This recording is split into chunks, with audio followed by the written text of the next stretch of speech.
Welcome to the Zachrilege Cast podcast, YouTube video interview program that features me talking to some of the best and brightest in the atheist slash secular slash awesome community. This is episode number 210. I recorded this interview on January 23rd, 2020. A few years ago, we started noticing that my mom's hand was shaking almost all the time. She brushed it off, but we knew that a doctor's trip was imminent. It turned out that she has Parkinson's. This is a disease with no cure, and you have to manage it. It's kind of like life, and kind of like what happened to this week's guest, Dave Warnock. When he got his ALS diagnosis last February, he immediately decided to start talking about it and became an atheist sensation. I got him to talk about his hippie Jesus from the 1970s, what it was like to break up with him after more than 30 years, losing family members but creating a community. He found an inner strength that's helped him through a diagnosis that's taken him away from some of his favorite things in life, but has given him a bigger appreciation for carpeing the fucking diem. Let's start the conversation. Are you talking to me? There's no one else here.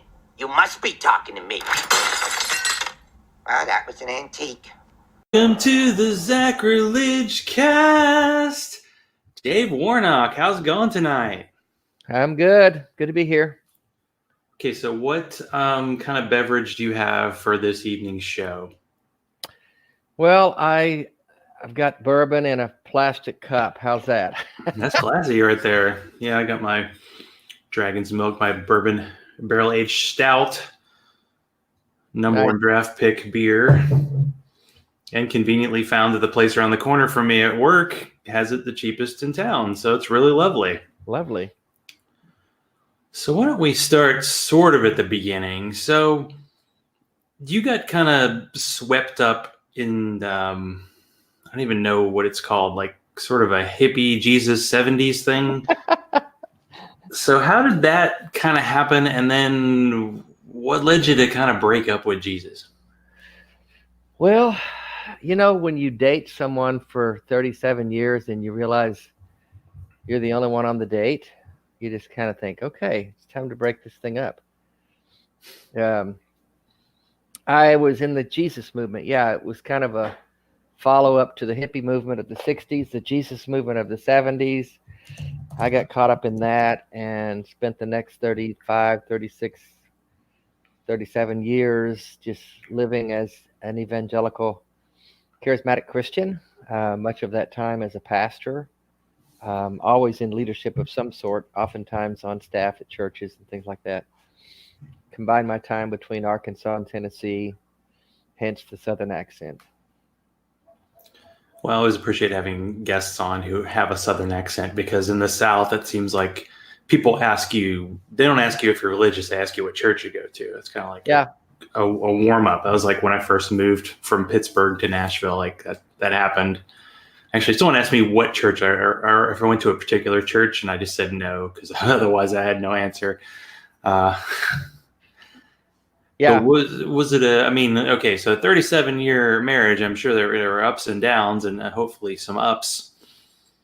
But when did kind of the doubts creep in, and was there like a eureka moment, or was it kind of a gradual thing for you? The doubts.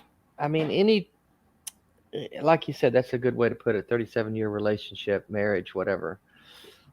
Kind of corresponded with my real marriage, which broke up not long after my breakup with Jesus. The doubts surface.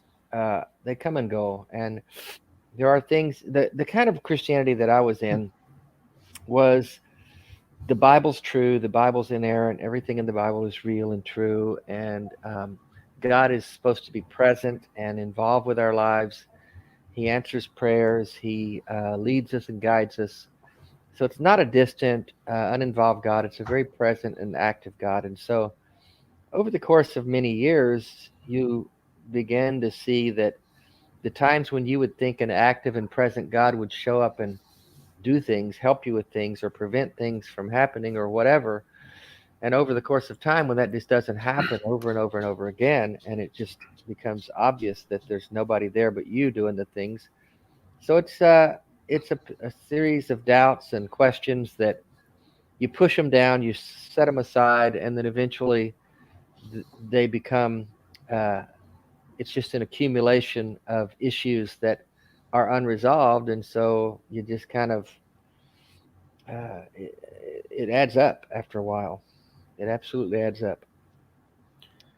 What was part of you getting out? Was you getting kicked out by somebody who was in the church that you were working for?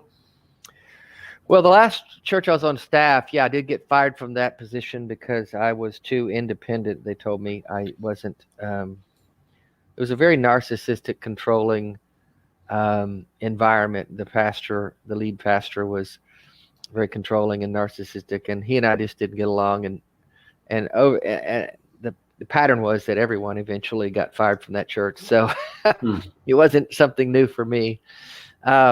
But yeah, that was kind of the beginning of the end for me. And my daughters were caught up in the church. The guys they're married to were on staff, not on staff, but in a student intern program, and they got turned against me by the pastor, and that began my quest to really begin to look into this faith that I'd given my life to. What was it all about? Was it real? Was it true? And that started me down the road of searching and questioning and examining my faith. And after a year and a half of that, I came to the conclusion that it wasn't true and it wasn't real. And I had believed a lie all these years. So I let it go. Well, how isolating is it? Because this is the story I tend to get from people who are believers and then got out, especially when you're like a pastor and you're so involved. Is it super isolating because you're not even like allowed to really have doubts, right? Like to even say, hey, I'm not sure about this to people and have conversations, right? You have to kind of do it by yourself. Is that right? Yeah. The environment, they give lip service to the idea of doubts and questions, but the questions are only allowed if there's a predetermined answer. So there's not really a place for asking sincere questions about your faith. And so, yeah, it is very isolating. And I didn't know anyone that had actually been in a situation like me where he lost his faith and came to the conclusion he was an atheist. That was brand new for me.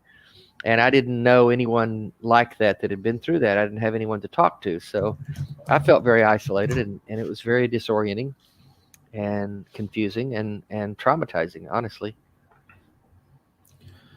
Well, you mentioned your daughters, you mentioned your ex-wife. So when you lost religion, didn't you lose family members as well? Yeah, I've got 3 kids. They're all married adults. I was married to 37 years marriage. And they, my daughters, like I said, were too enmeshed in that church. And so they essentially were put in the position of having to choose between their dad and God, and being the religious zealots that I raised them to be. They chose God. And they couldn't come to grips with the fact that their dad no longer believed in God and that I was an atheist. And that's just been too much for them to absorb. So they've had to kind of distance themselves from me, and have not had to, but that's the route they've chosen to do. My son and I are on good terms, and he wasn't caught up in that same church. So it didn't have the same effect on him. Okay. Well, did you discover the clergy project while you were getting out, or was that later?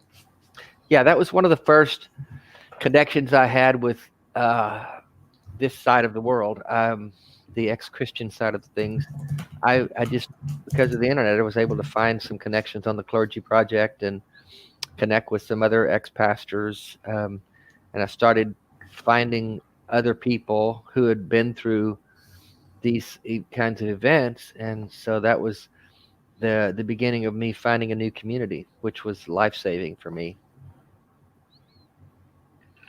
Well, it's a good thing you're able to, you lose a community and then you have to put one together. Mm-hmm. So let's see if we can get your origin story correct. So in most superhero origin stories, the hero gets some kind of weird powers that are also a burden. So in your case, your superhero power is mortality. So how did your ALS diagnosis turn into a power for you? Mortality, yeah. The idea of death, that's a subject that is very difficult in the Christian world, because the evangelical world I was in taught that this life is a temporary life, that our real existence is about eternal life. And I call that a fetish for the afterlife, and that we taught that what we're doing now in this life is preparation for our life in heaven. And obviously the flip side of that is, if you don't get things right in this life, you're going to have a really, really poor eternal life in hell. Letting go of those ideas, what you're left with is the reality that this life is all there is. And so that's what my Dying Out Loud campaign is about, is talking about living and dying as an atheist, and what living can look like and should look like if we realize, and once we realize, that this is the life we have. Now, what are we doing with it? Are we doing it our best? Are we doing what we want to do? Or are we just kind of drifting through the days and merely surviving instead of living? And so that's what I have. When you said my ALS diagnosis has given me the gift of mortality, that's really a pretty good way of putting it, because it's shaped the way I look at things, the way I look at life.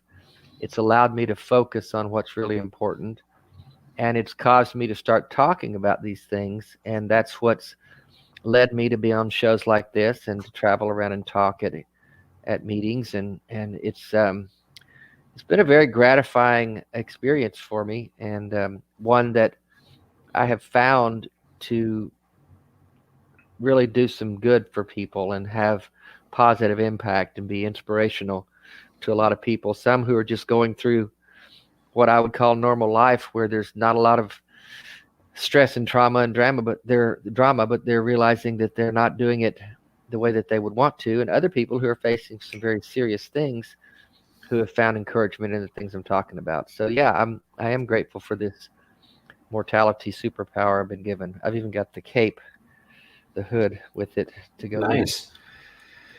Yeah, no, no mask until perhaps later. But I mean, you went through a traumatic situation before you even got the ALS diagnosis.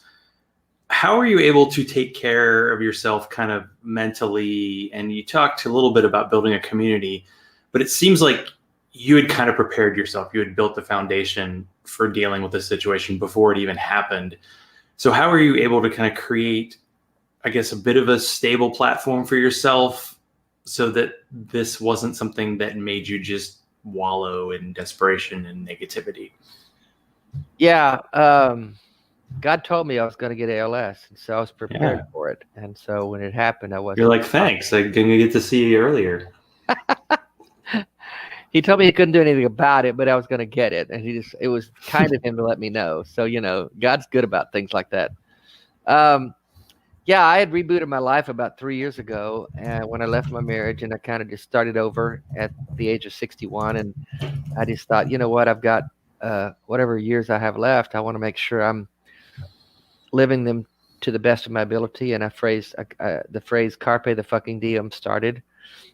So a friend gave me a pillow with that on it, and I really started living that way, just seizing the moments and making the most of life, and making sure I was writing my own story and not letting other people write my story for me. What I find in a lot of our deconstructed lives, deconverted Christians, because family members and friends and people react negatively to that experience of us leaving the faith, oftentimes we have unwittingly given the pen to other people, and they are writing our story for us. They're causing us to live secret lives, for instance, where people don't know that we're atheists.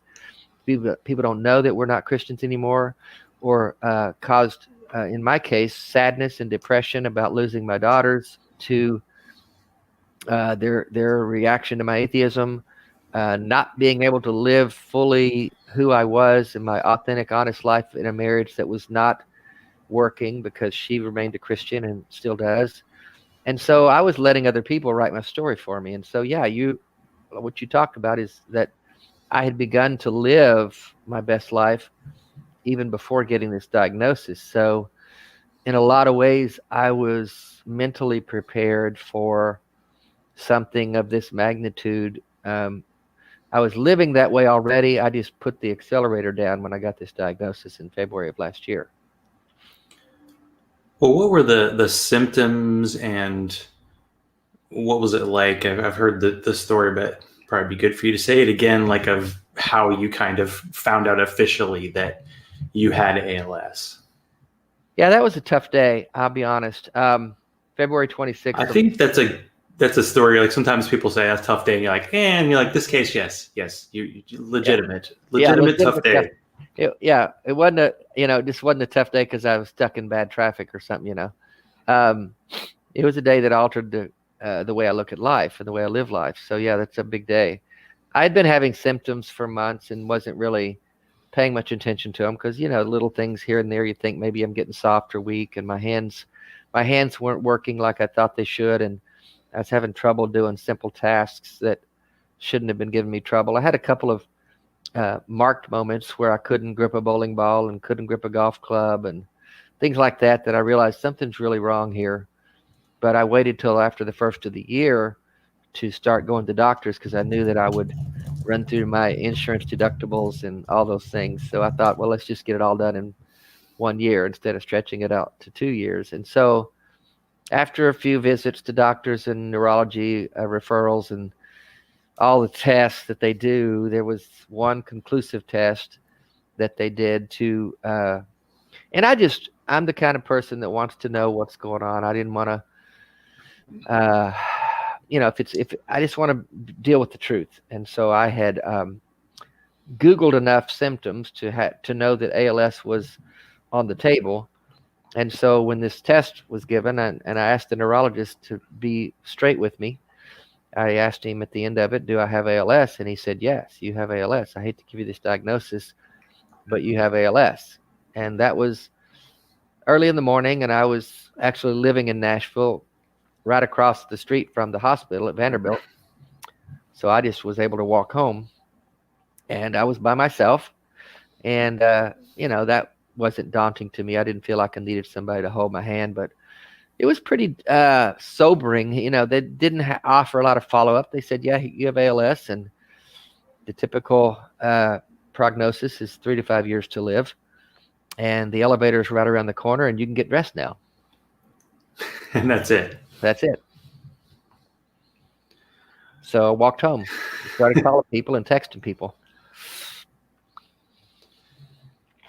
So you were talking about... I may have had a bourbon about 10 in the morning that day.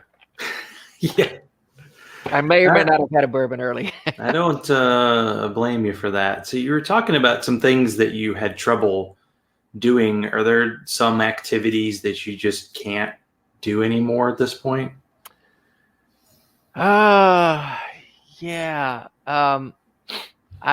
Buttoning buttons and zippers and little chores that require finger strength and dexterity. Those are challenging. Now, I can usually get something done. Sometimes I just have to wait and do it really slowly. I traveled a lot last year. This is kind of a funny story. And I got TSA, which is the best $85 you'll spend to go through security. Oh, yeah, like the pre-check, so you can just go through. Pre-check, yeah. So for me, it's big because then I don't have to take my belt off and my shoes off, and those things are difficult for me. But this particular day, I was having trouble getting you have to take your stuff out of your pockets to put in your bag, even with pre-check. And so I was having trouble getting my wallet out of my back pocket. And this lady and I was by myself this day. Most of the time I travel with someone, but this particular trip, I just happened to be by myself. I was meeting someone somewhere, but at the airport I was alone. And this lady was rummaging through the trash in the line. I stepped out of line, and I was struggling to get just could not grip it with my fingers. I couldn't grip the little wallet thing. The finger strength just wasn't there, and I was struggling. And I saw her looking through the trash for something, and I said, "Did you lose something?" And she said, "Yeah, I lost my boarding pass. I think I threw it away." So she went on, she finally found it, and she looked up at me and said, "Did you lose something?" She saw I was struggling, and I said, "Well, no, I've got it. I just can't get to it. I can't get my wallet out of my pants. Would you reach back there and get that for me?" And she's an older lady, and she looked at me and said, "Yeah." I said, "I have ALS. I just throw it out there for people. They don't really, it doesn't register with them. If I say, I have ALS and my hands don't work, can you help me?" They just look at me kind of blankly and help me. And then they probably go and get on their phones and Google ALS and figure out what the hell I was talking about. But she did. She helped me get it out, and I went about my way. But I thought, it reduces you to, if you want to get through the day, you have to just swallow your pride and ask for help from people. And it's kind of, it could be humiliating if you let it be, that you're losing your freedom, you're losing your independence. But at the end of the day, it's just about, do I want to get this done, or do I want to be prideful and sit there in line for a couple hours trying to get my wallet out of my pocket? Well, it's one thing to say, hey, you know what?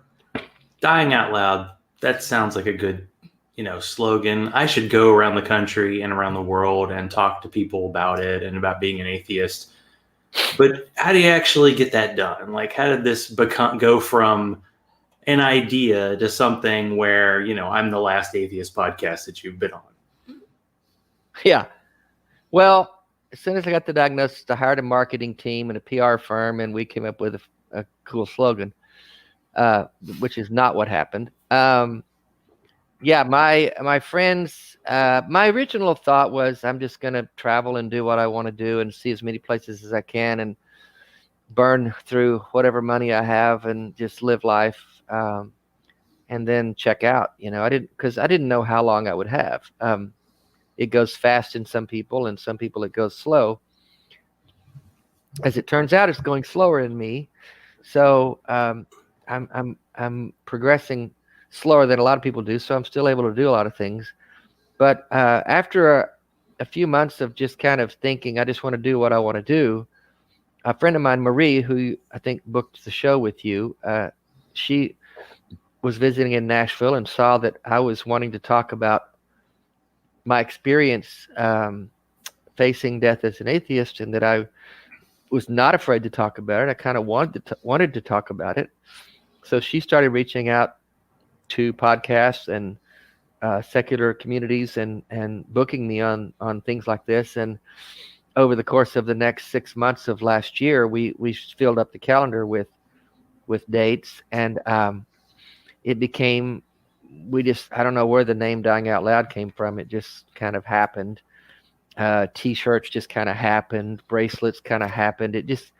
Everything kind of took on a life of its own, and people started responding to it and inviting us to come to their places and get on their shows. And so I'm happy to do it. It gives me a lot of energy, a lot of passion to be able to focus on things like this and talk about things that matter to people, that make their lives better in some small way.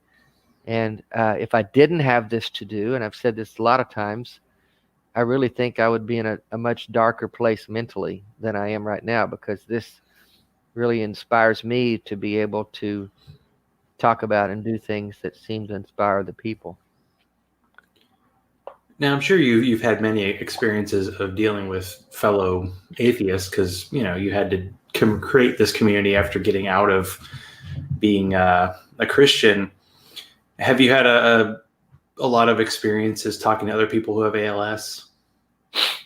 Yeah, it becomes a club you're drafted into, and you would get to know other people who have been diagnosed as well. Bevan and I, my girlfriend and I, went to a rally in Washington, D.C. last summer, protesting the FDA because there's kind of moving slow on some treatments that show some promise, and we're trying to get them to speed up the process because, hey, we're dying here.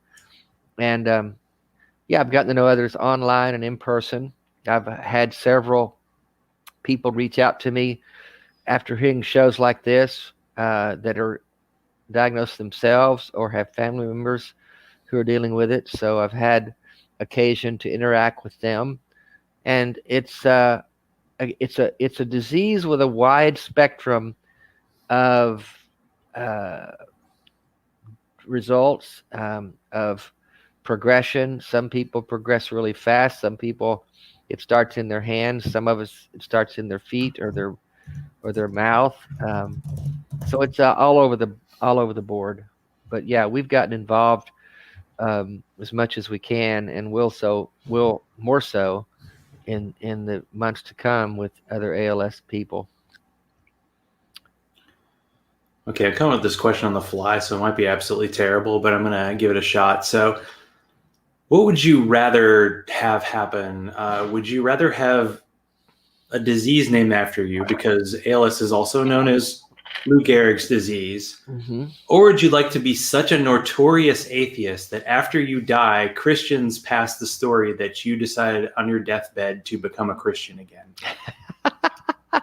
Can I have both?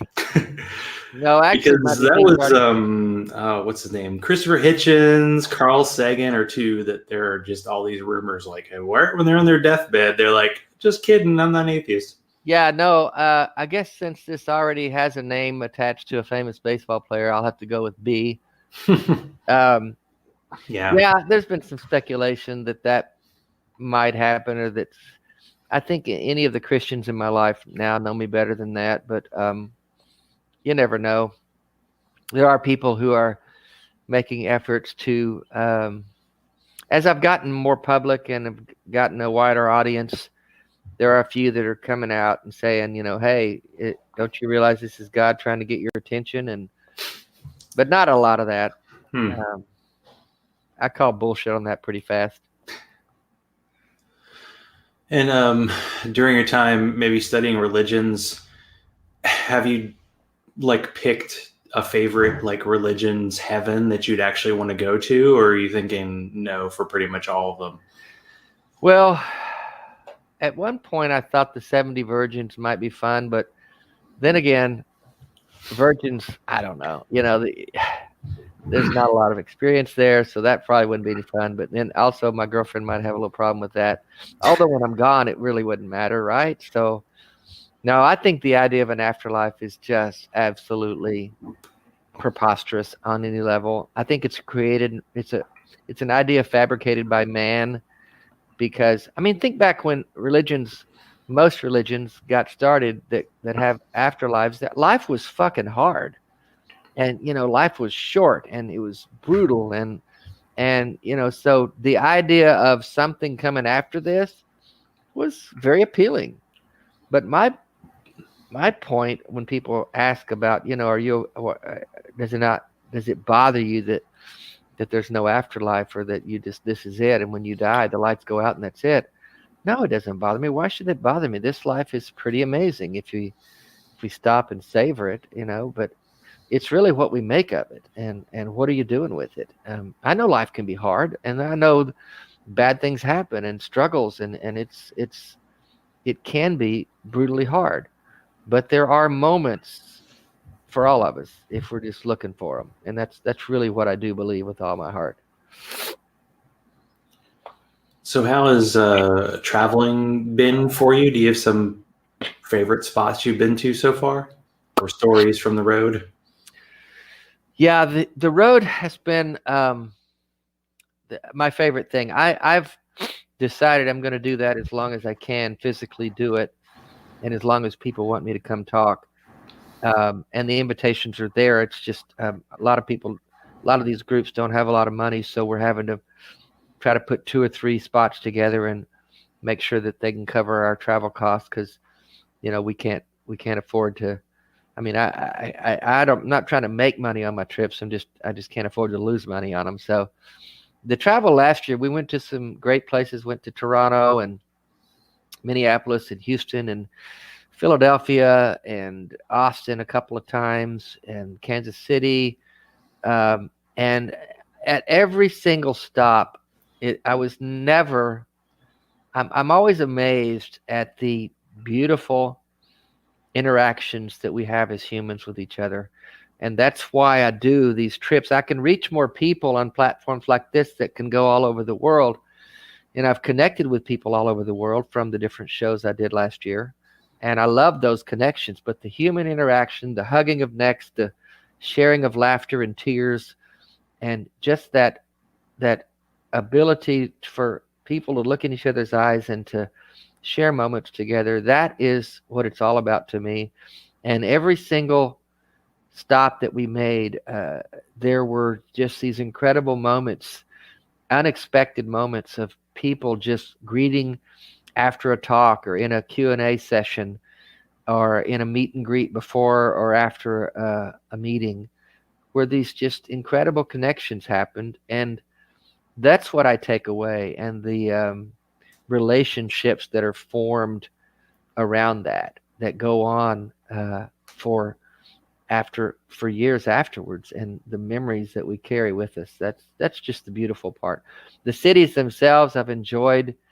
A lot of times we go into a city, and Bevan and I were in Philadelphia for 3 nights, and we hardly saw any of it. But sometimes we don't get to see as many of the places as we'd like to and do the things that we want to do because the time there is too short. But the human connection is what I'm there for, and it's really beautiful. Well, you tend to meet up with like atheist groups. Have you ever done like a Christian group or like maybe a Unitarian? I've done some Unitarian churches and have some more booked this year, actually. I'd love to do some Christian shows. I mean, Christian meetings. If you can get me in any churches, I'll talk about this all day long at the church. I'd do a Q&A and everything. I would love that. I just don't think they want to hear from me. They know that. I think they know that I know too much. I've been in the kitchen. I know how the sauce is made. So I'm not sure they want to go that road with me. But Unitarian churches, yeah, I think we're doing one out in LA and another one in San Francisco and different. Yeah, we're going, like I said, we're going out west a lot this year for some reason. Well, that doesn't sound bad. I mean, maybe there are more groups out there. I don't know. But is traveling any more difficult now since you're reaching kind of the year since you've been officially diagnosed? Yeah, I pretty much need. Bevan's going to be with me on most of the trips.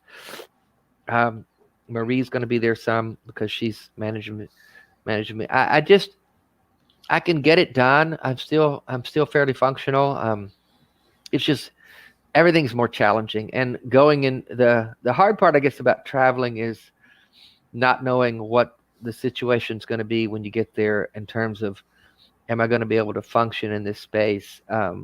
Airports can be difficult to navigate. Everything just takes longer, and I have to allow for it and be patient and not get frustrated and just get through it. And it's so far, it is getting harder, but it's still doable. And I'm like I said, I'm going to do as much of it as I can for as long as I can. So 2020 looks to be pretty full. We're going to, after we got a couple of stops, LA and then Northern California and then Vancouver and Utah. In between that, some places in Tennessee and Florida, Cincinnati. And then May and June, we're going to be in England and Amsterdam and Munich and some places in Europe. So we're going to go pretty hard this year. It may kill me, but so.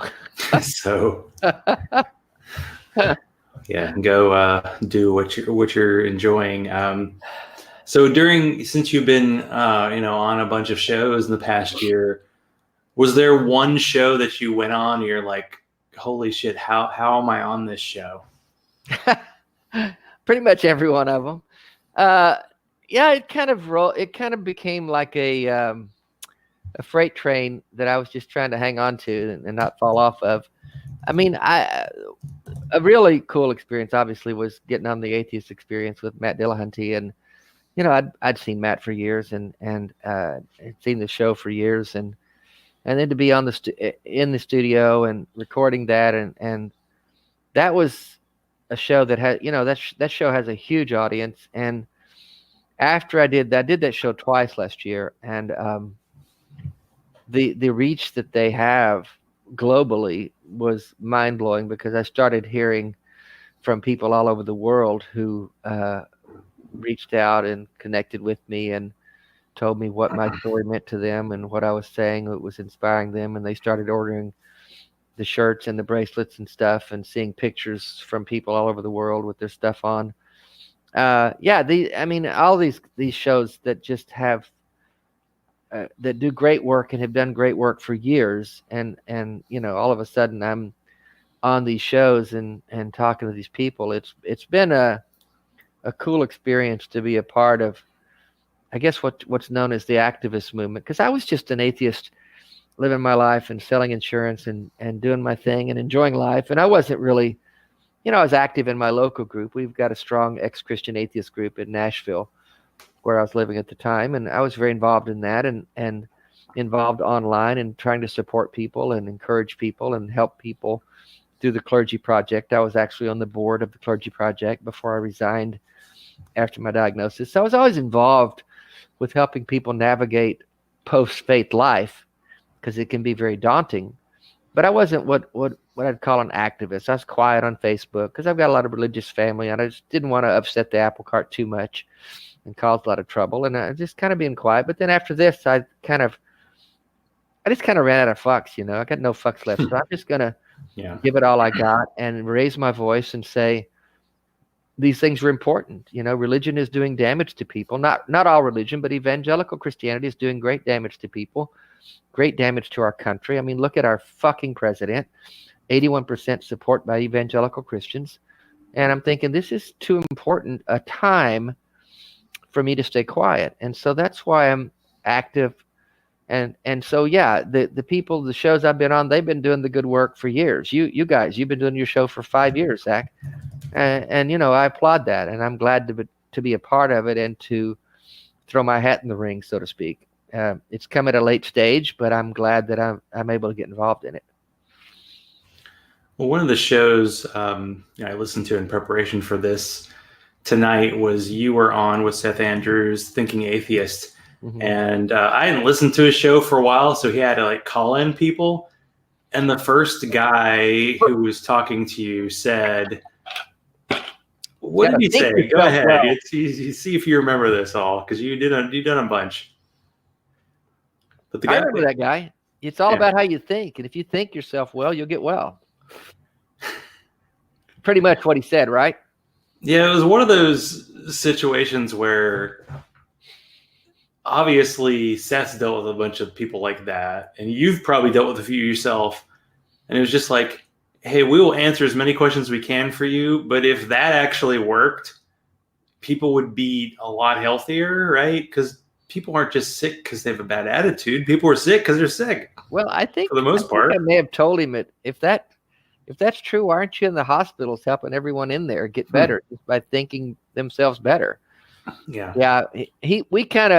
I chatted with Seth after that. We both were way more patient with that guy than we should have been, and both at some point we just kind of said, "Hey, we got to get off this call. This is ridiculous." Well, I mean, you mentioned the atheist experience, and that was that's a lot of people who are atheists. First show is one of the ones I listened to first, and the way they deal with the Christian callers, because I think some people were just curious, and now people call to try to stump them, and it's just they've heard everything. Oh God! At this point, you're sure, let's hear this person out. Why not? Yeah, one of the on the show there, they have. The phones light up and it gives a little synopsis of what their call is about. And this one says that I have a scripture that proves God's existence. And Matt and I just rolled our eyes, and that's you haven't heard that before, right? Yeah, this is the one. It's if it was out there, I think we might have heard it before. So of course you decided to become super busy. with your diagnosis, but something else you're doing. So are you currently working on a book to talk about your experience? And how's that going? Yeah, I sequestered myself for a few weeks around the holidays, the end of the year, and got I've been trying to get really busy writing that book and finish. I started it some time ago, but I've really gotten busy trying to get that done because I really feel like I need to. And then there's a couple of places or a couple of folks that are interested in doing a documentary about my story. So we're talking to different people about that, trying to find the right fit for that. Those are a couple of projects that are in the works.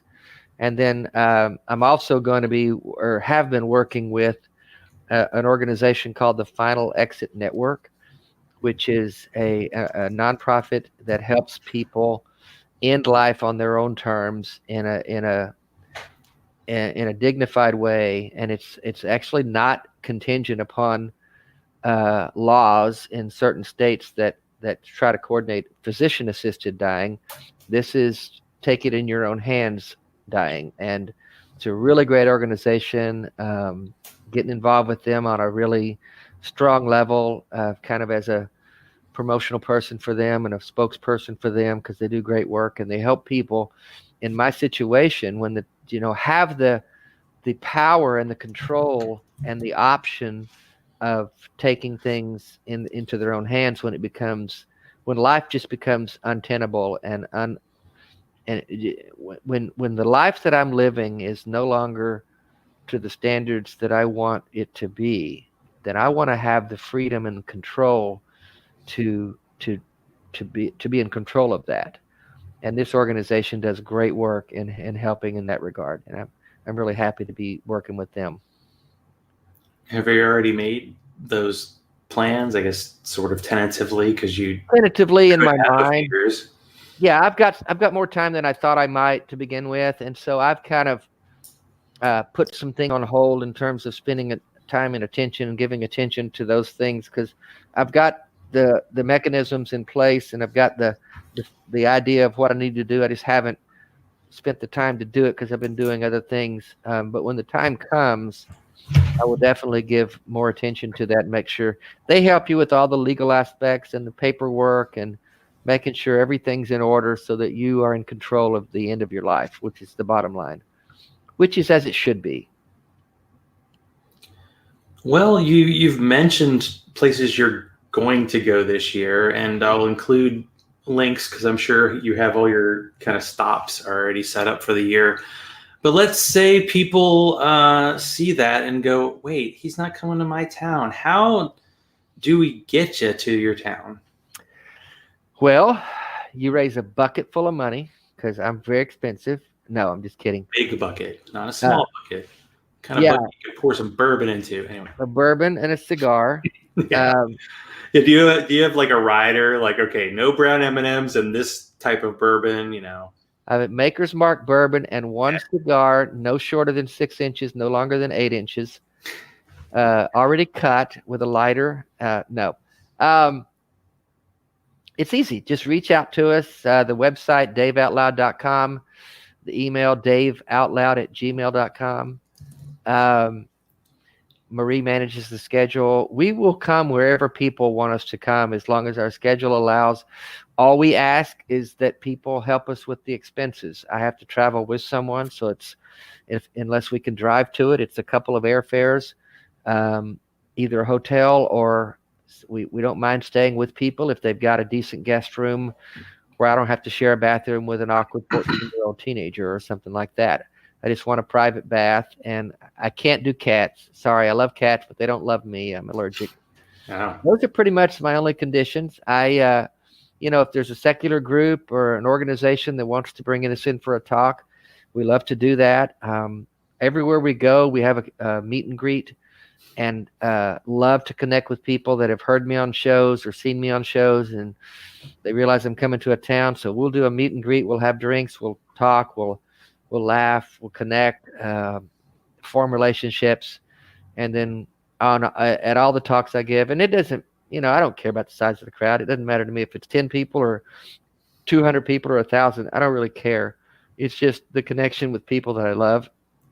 And we do a Q&A, and we just talk. We talk about this and answer people's questions and help people navigate life. We're all in this together. None of us gets out alive, so we got to talk about it. Yeah, and I think you like to talk, so it works out well for everybody, right? I do like to talk. Well, now we're getting toward the end. Do you have any special skills or perhaps a joke that you could share with the audience? Oh, geez, I'm terrible at jokes. I'm more of just quick wit in the midst of a conversation, so I don't do jokes. Any special talents or things that I had have pretty much gone away with ALS. So I all I can do is talk, man. And when I lose the ability to do that, it's gonna be challenging. So let's hope that's the last thing that goes. Well, do you do I used to be able to karaoke? Juggle. Well, you could say I did it like this and have like no illusions do it behind you because he still has the skills apparently. So there you go. Yeah. It's a fill-in person. Okay, well, you've mentioned it before, but since we're toward the end here, where can people track you down? Well, the easiest thing is daveoutloud.com. That's easy to remember. Dying Out Loud was taken, so it's daveoutloud.com. daveoutloud@gmail gets to Marie and me, and she can schedule any kind of interviews or look at all the schedule, all my travel itineraries on there. Also the Facebook page, my name, Dave Warnock, and then Dying Out Loud is the Facebook page. And that's where everything ends up getting posted, and it's linked from the website. So, if we're coming to a town near you, come see us, meet us. We'd love that. If we're not coming to a town near you, then book us in. We'll come see you. We are pretty much full through, Bevan and I are looking at the calendar. I don't have any, starting with this Sunday, I don't have any weekends open until July. So first half of the year is pretty full already. But after July, we've got the rest of the year. We'll come see you. We'll just have a little patience, people, and you can get some Dave time. Patience, but don't wait too long because not too patient. Yeah, exactly. So, I think you mentioned that before, but it's good it's marketing. You just keep saying the message over and over again. People will catch on eventually. Well, thank you, Dave, for being on tonight. It's been a lot of fun. I'm glad you're able to share your story. Finally, thanks for having me, Zach. Yeah, thanks for being patient with me and us getting this rescheduled. Well, thanks for being on. It was a great show. All right, man. Catch up with you soon. Sounds good. You gotta give me back my floor. My customers are walking around in the pipes. Hey, next time pay your bills. But I don't want to. Live read. I feel like I have this preface almost every time I recommend a podcast episode, but it's just the brand. So if you want to be depressed and informed at the same time, Worst Year Ever is your show. This is the brainchild of Cody, Katie, and Robert Evans. The first two you may know from the Even More News podcast or the Some More News YouTube series, which is talking about issues in our culture wars, and it is funny, but it also is very informative, and there's a lot of thought put into it. Robert Evans is a single host this week, and he visited the gun protests in Virginia. Yeah, the one where people tried to make fun of the lots of white men with giant guns and body armor. The reality and the story behind the militias who really think they are the great times 20 grandchildren of the militias that helped the U.S. beat those pesky redcoats is tough to bear. It's because these people are super heavily armed and are listening to liars or crazy people and right-wing media tell them who they will need to shoot. The fact that nobody got shot is great. The fact that 6 people got arrested for planning to shoot some people, well, It's informative, but if you think you're already past the tipping point and you don't want the word boogaloo ruined, maybe try First Impressions. The show is about reading Jane Austen and being drunk. Want to support the show? Be like Alan Marks, Freethinker 215, Mo from The Simpsons, Hugh Man, Teody, Chris Watson of My Cat Broke My Shoulder, and the Postmodern Polymaths podcast. Also, Larry Darrell and the other Darrell, that's me, and support the show on patreon.com/Zachrilege, Zachrilege. Follow me on Twitter at Zachrilege, like my Zachrilege Cast page on Facebook, and send me messages of love to zachrilege.cast@gmail.com. Thank you to Dave Warnock for being on tonight. In a couple weeks, I'll have on American Atheist's own Nick Fish to talk about the upcoming convention. Until then, let's continue the conversation.